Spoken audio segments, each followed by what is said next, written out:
in a sense, a person should be acknowledging the power and existence of the sun and of the other aspects of creation every day. That, of course, would be somewhat gratuitous. We therefore acknowledge the sun as a fundamental aspect of the creation that we read about in the Torah.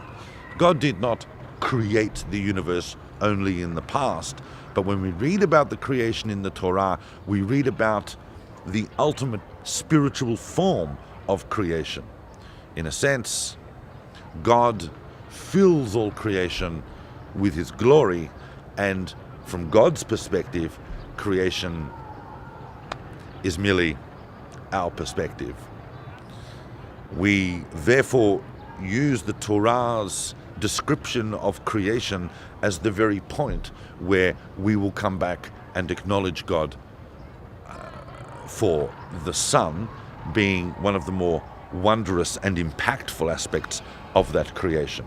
Because historically, the sun has always played a significant part in human spirituality, sometimes even misabused. Remember that in the Torah, the sun is not referred to as the sun, but as the great light that rules the day. Ha'ma'or ha'gadol memshelet hayom.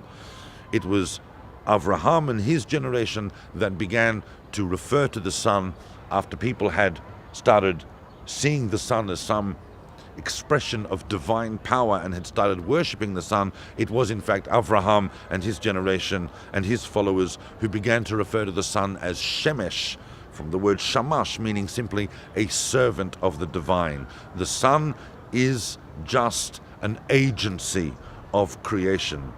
It is not its own autonomous power and cannot be used in that form in human spirituality. It is interesting because in the discussion over whether women should say the bracha, some halachic sources seem to think that because in Jeremiah a group of women are seen worshipping what they refer to as the Queen of Heaven, who they regard as the sun, some halachic authorities want to say that we're worried about whether women today are going to start worshipping the sun if we start making a blessing over the sun. That's wrong, I think. Especially if we look in the book of Ezekiel, and Ezekiel is brought right here to the Temple Mount at the end of the first temple to see the abominations that are happening in the temple.